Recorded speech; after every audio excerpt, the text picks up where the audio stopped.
ሰላም ሰላም ጤና ይስጥልን ውድና የተከበራችሁ የዩቲዩብ ቤተሰቦቼ እንዴት ናችሁ? ሰላም ናችሁ ወይ? እኔ ያለው እግዚአብሔር ይመስገን እጅግ በጣም ደህና ነኝ። ሁላችሁም በያላችሁበት የእግዚአብሔር ሰላም ይብዛላችሁ።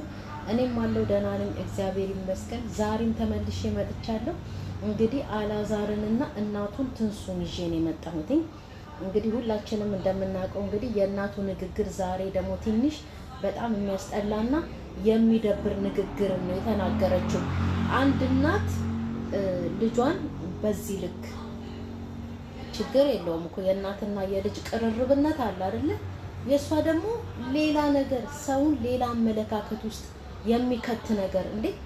ና መተህ የምንጫወተው ነገር አለ አይደለ ወይ? ብዙ ነገር ለምንድን ነው የማንጫወተው እንዴ? ምን አይነት ጨዋታ ነው የምትጫወተው? ጉድ ፈላብኝ እንዴ! ለምንድን ነው እቺ ሴትዮ ማለት ነው ትውልድ ውስጥ ሌላ ነገር እንዲቀረጽ ኦዲየንስ ውስጥ ሌላ ነገር እንዲቀረጽ እንዲያስብ የምታደርገው? ብዙ ኮሜንት እየተጻፈላት ነው፣ ብዙ ነገር እየተባለች ነው። እናትና ልጅ ተጋቡ እስከሚባል ድረስ ደርሳለች። እና አሁን ደግሞ ዛሬ ከአንድ እናት የማይጠበቅ ለልጇ የማይባልን ነገር እንዴ! ልጁ አይምሮ ውስጥ ምን አይነት ነገርስ ነው የሚመጣው የሚፈጠረው? በልቡ ውስጥ ምን አይነት ነገር ነው የሚያስበው? እንዴ እኔ እናንተ የምንጫወተው ብዙ ነገር አለ አይደለ ወይ? ቁጭ ብለን ለምንድን ነው የማንጫወተው? ምን የምትጫወተው? ምን አይነት ጨዋታ ነው በእናትና በልጅ መሀል ያለው? እንዴ የልጇ ነገር ደግሞ ካሳሰባት እኮ ደውላ ምን ሆነክ ነው ያልመጣኸው? የት ነህ? በቂ እኮ ነው።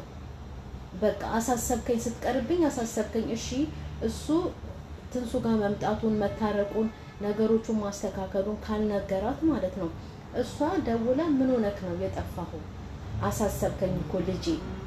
ይሄ ከማንኛውም እናት የሚጠበቅ ነገር ነው እንጂ ቀጥ ብላ መታ ማለት ነው። እኔ ከሁሉም ነገር ደግሞ የገረመኝ ከአቶ ዳንኤል ጋር እንደው በቃ የለመደችውን ትንሱ ላይ በቃ የለመደችውን ንግግር አቶ ዳንኤል ላይ እንዴ! እኔ ትንሽ መፈራው ማለት ነው አቶ ዳንኤልን ራሱ ኑሮውን እንዳትበጠብጥበት ከሚስቱ እንዳታጣሉ። እነሱ ሰዎች እያደረጉ ያሉት አሁን ጥሩ ነገር ነው፣ መልካም ነገር ነው የሚያደርጉት። ግን ሴትዮዋ ከልጇ ላይ መራቅ አትፈልግም። ከልጇ ጋር እንደ መዥገር ተጣብቃ በቃ እሷ ያለችውን ነገር እያደረገ እንዲኖር እንዴ! ለእሷ ብላችሁ ምንድነው? እሷማ ሚስት ናት የተከበረች፣ ያውም ልጅን የሚያክል ነገር የልጇን ልጅ በውስጧ የያዘች። እንደው ቦታ እንኳን ቢሰጥ ማለት ነው ቅድሚያ ለትንሱ ነው የሚሰጠው። እንደው በስነ ስርዓቱ ጥሩ አመለካከት ያለው እንደው ይችን በቃ ሂጂ ውጪ ትልቅ ሰው አይደለሽ እንዴ ብሎ የእውነት ምንጥር አድርጎ አውጥቶ ማለት ነው ለትንሳኤ ትክክለኛውን ነገር ፍርድ ለትንሳኤ ነው። ምክንያቱም ልጅን የሚያክል በሆዷ ይዛለች። እቺ ነፍሰ ጡር ሆና ነው ልጅቷ እየተንገላታች ያለችው በእንደዚች አይነት አማች ማለት ነው። አነጋገሯ ደግሞ እንዴ ለምን እንደምትከለክሉኝ? አልከለከሏትም እኮ ሽማግሌ ትክክለኛውን ነገር ይናገራል አይደል እንዴ? አንቺ ውጪ ከመካከል በቃ እናት ነሽ፣ ራቅ ብለሽ ተመልከቺ ነው በቃ እኮ እንጂ ገብተሽ እንደልብሽ የልጅሽን ኑሮ አምሺ።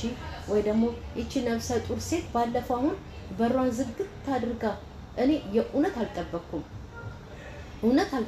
እኔ ወይ ቤተሰቦቿ ጋር ሄዳ ነው ወይ ደግሞ የሆነች ትንሽዬ ቤት ተከራይታ ሰው እንዳይደርስባት ለማረፍ እዛ ሄዳ ነው ብዬ ነው እንጂ ያሰብኩት። ሁላችሁም አልጠበቃችሁም። ትንሳኤ ባዶ ቤት ተጠቅልላ ተኝታ እናገኛታለን ብላችሁ፣ እኔም እንደዛው ነው።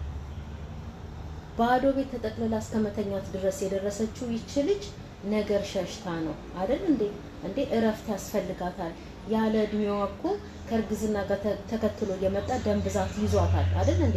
ይሄ አያሳስብም፣ ነገ ጧት የሚሄድ ነገር ነው። ግን የዛሬው የእናትየው ንግግር ማለት ነው እንዴ አላከበርከኝም፣ ዛሬ ምንነቴን አውቄያለሁ። እራሷ እኮ ናት የቀለለችው።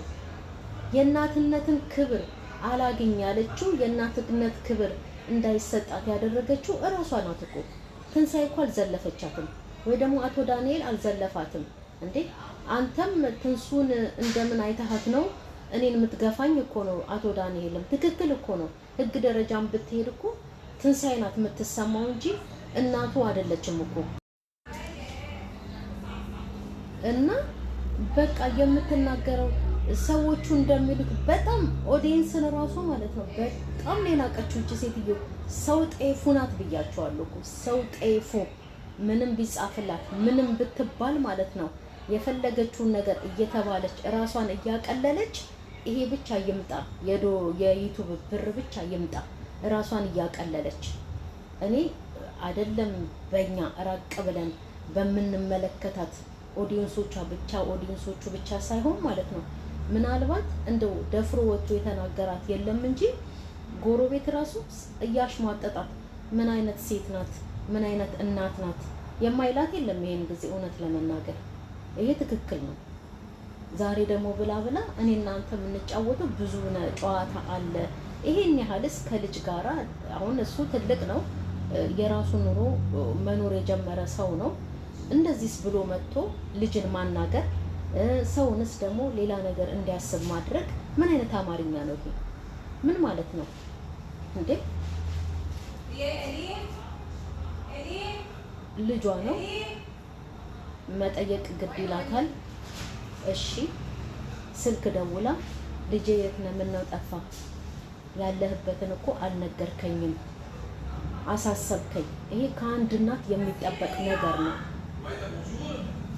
ከአንድ እናት የሚጠበቅ ነገር ነው። ወይ ደግሞ እሱ ሄዶ እናቱን የመጠየቅ ከአንድ ልጅ የሚጠበቅ ነው እንጂ የግዴታ አቤት ድረስ ለመጥቶ የእርጉዝን ሚስት ያውም ነፍሰ ጡር የሆነችን እያንቋሸሸች ይቺ ምን ስለሆነች ነው ለዚች ቦታ መሰጣት? አይታ ማታውቀውን አይታ ሁላችንም አይተን ማናውቀውን ነው እግዚአብሔር ያደረገልን። እግዚአብሔር ይመስገን። እሷን ብትሆን ማለት ነው አይታ ማታውቀውን ምን የመሰለ ቤት እድሜ ለባሏ አይታ ማታውቀውን እያኖራት ነው አይደል እንዴ? ምን የመሰለ ቤት እያኖራት፣ ልጇም ምን የመሰለ ቤት ነው ሰርቶ እያኖራት ያለው አይደል እንዴ? ያኔ እናየዋለን። አላዛርን እኮ ያንን ቤት አፈራርሶ እንዴት አድርጎ እንደሰራላት እሷን ብትሆን ማለት ነው ከአፈር ላይ እፍ ብላ ጠርቀ ከምተኛው ላይ ነው ተነስታ ዛሬ ባለቤት የሆነችው። ትንሱን መታ ዛሬ አይደለም ትንሱን ማንኛውንም ሰው ቢሆን ማለት ነው እኔ አልወድም እንደዚህ አይነት አማርኛ። ሀብታም ራሱ ማለት ነው ጥሮ ግሮ አፈሩን እፍ ብሎ ከአፈር ላይ ተነስቶ ነው እዚህ ደረጃ እየደረሰው ሀብታም ቢሆን ማለት ነው። ስለዚህ አይታ ማታውቀውን የሚባለው አማርኛ እኔ አልስማማበትም። እሷም እኮ አይታ ማታውቀውን ኑሮ ነው አሁን ባሏ ያውም ክብር ያልሰጠችው በክብር ያኖራት አይደል እንዴ? ዛሬ ትንሳኤን መታ አይታ ማታውቀውን አይታ ቤቴ ትላለች። ማንም ሰው እዚህ ደረጃ ከደረሰ ማለት ነው ጸጥታውንና ሰላሙን ስለሚፈልግ ቤቴን አትበጥብጡብኝ፣ ሂዱ ጭቅጭቃችሁን ውጭ አድርጉ ብሎ ማንኛውም ሰው የሚናገረው ነገር ነው ትንሳኤ የተናገረችው። ምክንያቱም እቺ ልጅ ቤቷ ነው፣ ማረፍ ትፈልጋለች፣ በቤቷ ሰላም እንዲኖርላት ትፈልጋለች። ስለዚህ እውነቷን ነው እንጂ አይታ ያላየችው የማታውቀውን ስላየች አይደለም ውጡልኝ አለችው። እርግጥ ነው ቤት ነው እንዴ ሁላችንም የምናደርገው ነገር ነው። የተከራዩት ቤት ነው አይደል? እኔ ራሴ ተከራይቼ የምኖርበትን ቤት ሰላም ካጣውበት ውጡ ከቤቴ ነው የምለው። ውጡ ከቤቴ በሰላም ልኖርበት። ማንኛውም ሰው የሚናገረውን ነገር ነው እንጂ ትናንትና ምስኪን ስለሆነችና ዛሬ መታ ይሄን የመሰለ ቤት ተከራይተው ስለኖረች በዚህ ልትገመት አይገባም። የአላዛር እናትም እፍ ብላ ከምተኛው አፈር ላይ ነው አቶ አሰግድ መጥቶ አፍሶ ያነሳት አይደል እንዴ? እሷም ያላየችውን አይታለች። የምትናገረውን ነገር በጠቅላላ አታውቅም እቺ ሴትዮ ከልጇ ጀምሮ ማለት ነው። ልጇም ቆፍጣና አይደለም። እኔ አሁን ማለት ነው አላዛርን ነው የምወቅሰው እሷን ሳይሆን ማለት ነው። ለምን ቆፍጣና አይደለም? በታምር ቆፍጣና አይደለም። ይሄን ትዳር ሲጀምር አላዛር አስቦበት አይደለም፣ ወይ ደግሞ ልጅቷ ስታረግዝ አላሰበበትም። ድንገት የመጣ እርግዝና ነው። ከዚህ ቀደምም ሲናገር ነበር መድኃኒት ምናምን አንጠቀም፣ ቀን እየቆጠርን ነው የምንጠቀመው ብሎ ነበረ። ስለዚህ ድንገት የመጣበት እርግዝና ነው ይሄ። ሚስቱን በእንክብካቤ ያልያዛት ማለት ነው። አንዳንዴ ሴትዮዋ ላይ ብቻ አንፈርድም፣ አላዛር ላይም መናገር አለብን። አላዛር ቆፍጠን ብሎ የእናትነት ቦታ ለእናቱ ሂጂ አይላትም እንዴ? ዛሬ እስቲ አሁን ሂጂ ማለት እኮ ይችላል። ሂጂ እኔ እመጣለሁ ጠይቅሻለሁ